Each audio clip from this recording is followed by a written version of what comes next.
सो hello बच्चों, welcome once again to our YouTube channel. मुझे पूरी उम्मीद है कि आपका जेई मेंस और एडवांस की जो प्रिपरेशन है बहुत ही अच्छी चल रही होगी और आप जोर शोर से मेहनत कर रहे होगे, जिससे कि आप बहुत ही अच्छे मार्क्स के साथ सेलेक्ट हो सको और एक अच्छे कॉलेज में एडमिशन ले सको। इस बीच में बहुत से बच्चों ने मेरे से ये क्वेश्चन पूछा कि सर, जेई एडवांस में एक अच्छे आईआईटी में एडमिशन लेने के लिए या फिर अच्छी रैंक के साथ सिलेक्शन करवाने के लिए हमारी स्ट्रैटेजी क्या रहनी चाहिए। तो हालांकि मैंने जेई मेंस के लिए तो बहुत सारे वीडियोस निकाले हुए थे, लेकिन जेई एडवांस के लिए मैंने स्ट्रैटेजी का कोई वीडियो नहीं निकाला था। तो मैंने सोचा क्यों ना इस पे एक वीडियो बना दिया जाए कि टॉप आईआईटीज में जो है एडमिशन के लिए हमारी क्या स्ट्रैटेजी रहनी चाहिए। इसलिए आज का ये जो वीडियो है आपके लिए बहुत ही ज़्यादा इंपॉर्टेंट रहने वाला है। इस वीडियो को बिल्कुल भी स्किप मत करिएगा और लास्ट तक जरूर देखिएगा। साथ ही साथ अभी के अभी हमारे चैनल को सब्सक्राइब कर दीजिए, इस वीडियो को लाइक कर दीजिए और तुरंत के तुरंत इस वीडियो को शेयर कर दीजिए, जिससे कि आपके जैसे और भी दूसरे स्टूडेंट्स का इस वीडियो से फायदा हो सके। तो बिना किसी फर्दर डिले के आज के हम इस वीडियो को स्टार्ट करते हैं, रोड मैप टू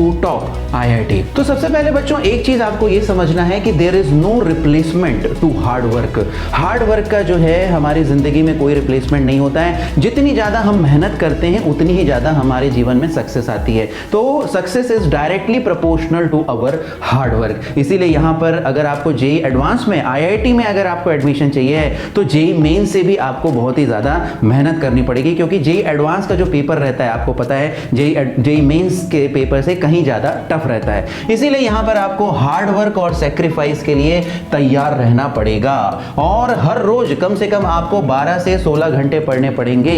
कई बार बच्चे मेरे से पूछते हैं कि सर जेई एडवांस की तैयारी के लिए हमें पर डे कितने घंटे पढ़ना चाहिए। तो बच्चों 12 से 16 घंटे मिनिमम आपको पढ़ना चाहिए। इसके अलावा बच्चों यहां पर आपको अपने आप को डिस्ट्रैक्शन से बचाना है, किसी भी प्रकार के टाइम वेस्टेज में आपको इन्वॉल्व नहीं होना है। तो देखिए अब एग्जाम के लिए बहुत ज्यादा टाइम तो नहीं बचा हुआ है, इसीलिए आपको ये चीज ध्यान में रखनी है कि पार्टीज और मैरिजेस वगैरह में जाने से आपको अवॉइड करना है। वहां पे जितना हो सके मत जाइए, या जाइए तो थोड़े समय में जाकर के अगर बहुत जरूरी है तो तुरंत वापस आ जाइए और अपनी पढ़ाई में लग जाइए, क्योंकि ऐसी जगहों पे आपका बहुत ज्यादा टाइम वेस्टेज हो सकता है। साथ ही साथ आप ऐसे लोगों से मिल सकते हो जो कि आपके कॉन्फिडेंस और एंथुजियाज्म को नेगेटिवली अफेक्ट कर सकते हैं। इसीलिए फॉर द टाइम बिंग जब तक जेई एडवांस का पेपर नहीं हो जाता है, सोशलाइजेशन को जो है अवॉइड करिए, पार्टीज और मैरिजेस में जाना जो है थोड़ा अवॉइड कर दीजिए। इसके अलावा बच्चों सेल फोन जो है वो आपके लिए सबसे बड़ा डिस्ट्रैक्शन है, इसको हमेशा ध्यान रखिए। बच्चों घंटों घंटों जो है सेल फोन के साथ अपना टाइम वेस्ट कर देते हैं, सोशल मीडिया यूट्यूब पे रील्स देखते हुए, शॉर्ट्स देखते हुए, और इस तरह से उनका घंटों कैसे वेस्ट हो जाता है उन्हें पता भी नहीं लगता है। तो इसीलिए यदि हमें अपनी पढ़ाई में फोकस्ड रहना है, अपनी प्रोडक्टिविटी को मेंटेन करके रखना है, अपनी प्रॉब्लम सॉल्विंग एबिलिटी को बनाए रखना है, अपने कंसंट्रेशन और फोकस को बनाए रखना है, तो मोबाइल फोन से दूर रहना पड़ेगा, क्योंकि मोबाइल फोन इन सभी चीजों को नेगेटिवली अफेक्ट कर देता है। इसीलिए यदि आपको अपनी पढ़ाई को मैक्सिमाइज करना है तो मोबाइल फोन के यूजेज को आपको मिनिमाइज करना होगा। इसके अलावा बच्चों एक चीज बहुत ही इंपॉर्टेंट है कि आप लोग बहुत ज्यादा मेहनत तो कर रहे हो, लेकिन इसके साथ साथ हमारे बॉडी और माइंड को प्रॉपर रेस्ट भी देना जरूरी है, जिसके कारण हमारी जो प्रोडक्टिविटी है वो मेंटेन रहे।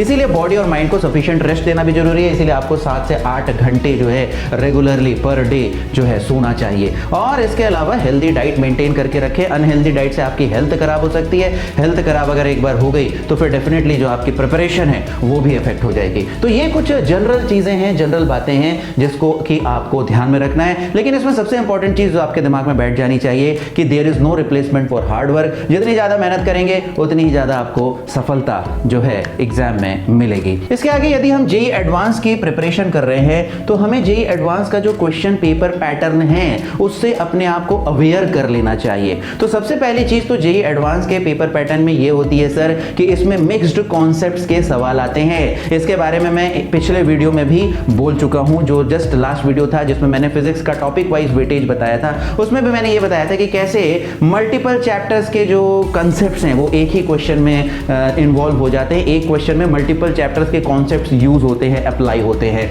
और जैसे एग्जाम्पल के रूप में हम देख सकते हैं कि इलेक्ट्रोस्टैट्स और मैकेनिक्स के कॉन्सेप्ट्स को मिला करके कई बार क्वेश्चंस बन जाते हैं। थर्मोडायनेमिक्स और फ्लूइड्स के कॉन्सेप्ट्स को मिला करके क्वेश्चंस बन जाते हैं। तो आपको इन चीजों के लिए मेंटली प्रिपेयर्ड रहना चाहिए, क्योंकि जेई मेंस में क्या होता है, जेई मेंस में अगर इलेक्ट्रोस्टैट चैप्टर से सवाल पूछा गया है तो उसमें इलेक्ट्रोस्टैट स्टैट्स चैप्टर के ही कंसेप्ट पूछे जाएंगे। मल्टीपल चैप्टर्स के जो मिक्स्ड कॉन्सेप्ट्स के जो सवाल हैं वो इतने ज़्यादा जेईई मेंस में नहीं देखे जाते हैं, लेकिन जेईई एडवांस में अक्सर जो है ज़्यादातर सवाल मिक्स्ड कॉन्सेप्ट्स के आपको देखे जाते हैं। किसी एक स्पेसिफिक चैप्टर पे पूरी तरह से फोकस सवाल जनरली जो है कम होते हैं, इसीलिए आपको जो है इस चीज़ के लिए मेंटली प्रिपेयर्ड रहना पड़ेगा। इसके अलावा बच्चों किस तरह के क्वेश्चंस जो हैं जेईई एडवांस में पूछे जा रहे हैं, इसके लिए भी आपको जो है अपने आप को अवेयर कर लेना चाहिए। तो जनरली जेईई एडवांस में सिंगल करेक्ट जो है टाइप ऑफ क्वेश्चंस पूछे जाते हैं, जिसमें एक करेक्ट आंसर रहता है। और ये भी ध्यान रखिए कि जेईई एडवांस के पेपर में भी नेगेटिव मार्किंग होती है, तो यहाँ पे जो टाइप्स ऑफ क्वेश्चंस होते हैं वो सिंगल करेक्ट होते हैं। फिर मल्टीपल चॉइस क्वेश्चंस भी जेईई एडवांस में पूछे जाते हैं। इसके अलावा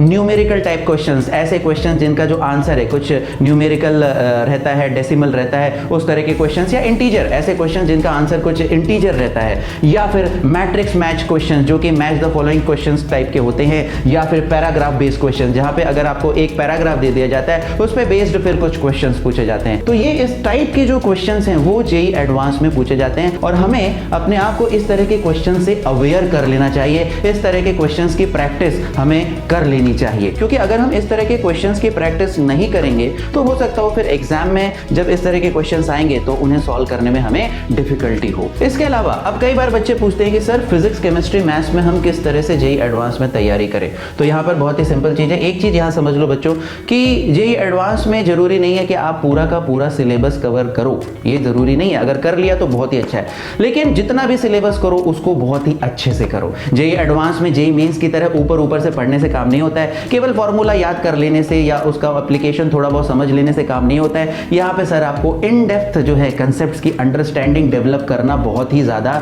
जरूरी है। तो यहाँ पे सबसे ज्यादा इंपॉर्टेंट चीज ये है कि चाहे फिजिक्स हो, केमिस्ट्री हो या मैथ्स हो, आपको उन सब्जेक्ट्स में हाई वेटेज जो टॉपिक्स हैं उनको आइडेंटिफाई कर लेना है। जैसा कि फिजिक्स के लिए मैंने पिछले वीडियो में आपको बताया था टॉपिक वाइज वेटेज, और कौन से ऐसे टॉपिक्स हैं जो कि हाई वेटेज होते हैं, जिनसे कि ज्यादा क्वेश्चंस पूछे जाने के जो प्रोबेबिलिटी है वो रहती है। तो यहाँ पर सबसे पहले तो सर आपको हाई वेटेज जो टॉपिक्स हैं उनको आइडेंटिफाई कर लेना है, और इसके अलावा उन टॉपिक्स को इन डेप्थ जो है स्टडी करना है, उनके जो कंसेप्ट्स है उनको अच्छे से समझना है, सारे जितने भी डेरिवेशंस हैं उनको अच्छे से आपको करके देखना है, और इस तरह से जो अपने कंसेप्ट्स हैं उसको बहुत ही स्ट्रॉन्ग आपको बना लेना है। इसके बाद कई बार बच्चे पूछते हैं कि सर हमें प्रैक्टिस कहाँ से करनी चाहिए। तो बच्चों यहाँ पर एक चीज आप समझ लीजिए कि फिलहाल आपके पास बहुत ज़्यादा टाइम नहीं है, आपको फोकस्ड रहना है। कई बार बच्चे पूछते हैं कि सर किसी बुक से हमें प्रैक्टिस करनी चाहिए क्या। तो मेरा यहाँ पे सजेशन ये है बच्चों कि अगर आप किसी कोचिंग में ऑलरेडी एनरोल्ड हो, किसी रेप्यूटेड कोचिंग में ऑलरेडी पढ़ रहे हो, तो डेफिनेटली कोचिंग का स्टडी मटेरियल होता है जिसमें कि जेईई मेंस और जेईई एडवांस दोनों के लिए प्रैक्टिस क्वेश्चंस रहते हैं। तो मेरा सजेशन ये रहेगा कि आप अपने कोचिंग का जो मॉड्यूल है, जो स्टडी मटेरियल है जेईई एडवांस के लिए, उसको अच्छे से सॉल्व कर लीजिए, क्योंकि जनरली जो कोचिंग के स्टडी मटेरियल होते हैं उनको काफी रिसर्च के बाद बनाया जाता है, और उसमें जो भी इंपॉर्टेंट क्वेश्चंस होते हैं उनको जो है सेलेक्ट करके वहां पर रख दिया जाता है। तो इस कारण से अगर आप उनको कर लोगे तो आपकी प्रिपरेशन काफी स्ट्रांग हो सकती है। और वैसे भी क्योंकि आपके पास समय कम है तो बहुत ज्यादा इधर उधर की बुक्स जो है लगाने का टाइम आपके पास नहीं है, आपको एक फोकस्ड प्रिपरेशन जो है वो करनी पड़ेगी। तो इसीलिए यहाँ पर अपनी कोचिंग का जो मॉड्यूल है उसको आप सॉल्व कर सकते हैं, और एक बार जब कोचिंग का मॉड्यूल सॉल्व हो गया तो आप क्या कर सकते हो, मिनिमम लास्ट 5 इयर्स के जो जेईई एडवांस के पीवाईक्यूज हैं उनको भी आपको कर लेना है। और अगर एक बार आपके पास 5 इयर्स के पीवाईक्यूज हो जाते हैं, फिर भी आपके पास टाइम बचता है, तो आप जो है प्रीवियस और पिछले 5 साल के जो है पीवाईक्यूज कर सकते हो, यानी कि टोटल 10 साल के जो पीवाईक्यूज है वो आप कंप्लीट कर सकते हो डिपेंडिंग अपॉन योर टाइम। लेकिन फर्स्ट प्रायोरिटी आपको लास्ट 5 इयर्स की देनी है, फिर और टाइम बचता है तो और पिछले 5 साल के कर सकते हो। यदि कुछ बच्चे ऐसे हैं जो कि किसी रेप्यूटेड कोचिंग से जो है अटैच नहीं है, एनरोल्ड नहीं है, तो फिर ऐसे बच्चों को क्या करना चाहिए, वो सेल्फ स्टडी कर रहे हैं तो ऐसे बच्चों को क्या करना चाहिए। तो डेफिनेटली ऐसे बच्चों के जो है, ऐसे बच्चों को कोचिंग के मॉड्यूल्स का एक्सेस नहीं रहेगा, तो ऐसे बच्चे फिर बुक्स सॉल्व कर सकते हैं। और फिर फिजिक्स के लिए जो बुक मैं सजेस्ट करना चाहता हूं वो है सिंगेज। तो सिंगेज की बुक को जो है आप अच्छे से एक बार सॉल्व कर सकते हैं, और फिलहाल आपके पास अगर टाइम कम है तो सिंगेज के जो सॉल्व्ड एग्जांपल्स हैं उसको एक बार देख लीजिए, और सिंगेज की जो एक्सरसाइजेस है उनको भी एक बार अच्छे से सॉल्व कर लीजिए। मैंने आपको जो डिफरेंट टाइप ऑफ क्वेश्चंस बताए थे, single correct, multiple choice correct, फिर उसके बाद numerical type, integer type, matrix, match, paragraph base, ये सभी सभी तरह के जो क्वेश्चन पैटर्न्स हैं वो सिंगेज में दिए हुए हैं। तो वहाँ पर अगर आप इन क्वेश्चंस को प्रैक्टिस कर लोगे तो आपकी जेईई एडवांस के लिए एक काफ़ी अच्छी तैयारी जो है हो सकती है।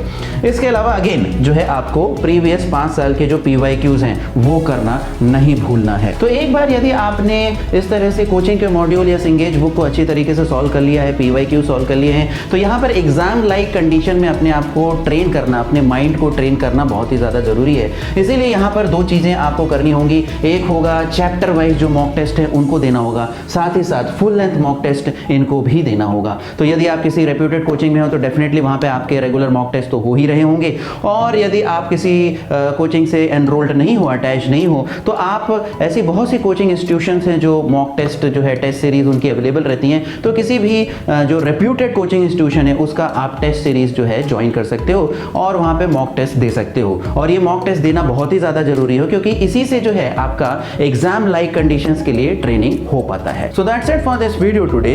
मुझे पूरी उम्मीद है कि इस वीडियो से आपको फायदा हुआ होगा, और यदि आपको ऐसा लगता है तो इस वीडियो को लाइक कर दीजिए, हमारे चैनल को सब्सक्राइब कर दीजिए, इस वीडियो को शेयर कर दीजिए, और साथ ही साथ कमेंट करके हमें ये बताइए कि इस वीडियो से आपकी प्रिपरेशन में क्या फायदा हुआ, और हमें कमेंट करके ये भी बताइए कि और किन टॉपिक्स पे हम वीडियोस बनाएं जिससे कि आपकी प्रिपरेशन में और भी ज़्यादा हेल्प हो सके।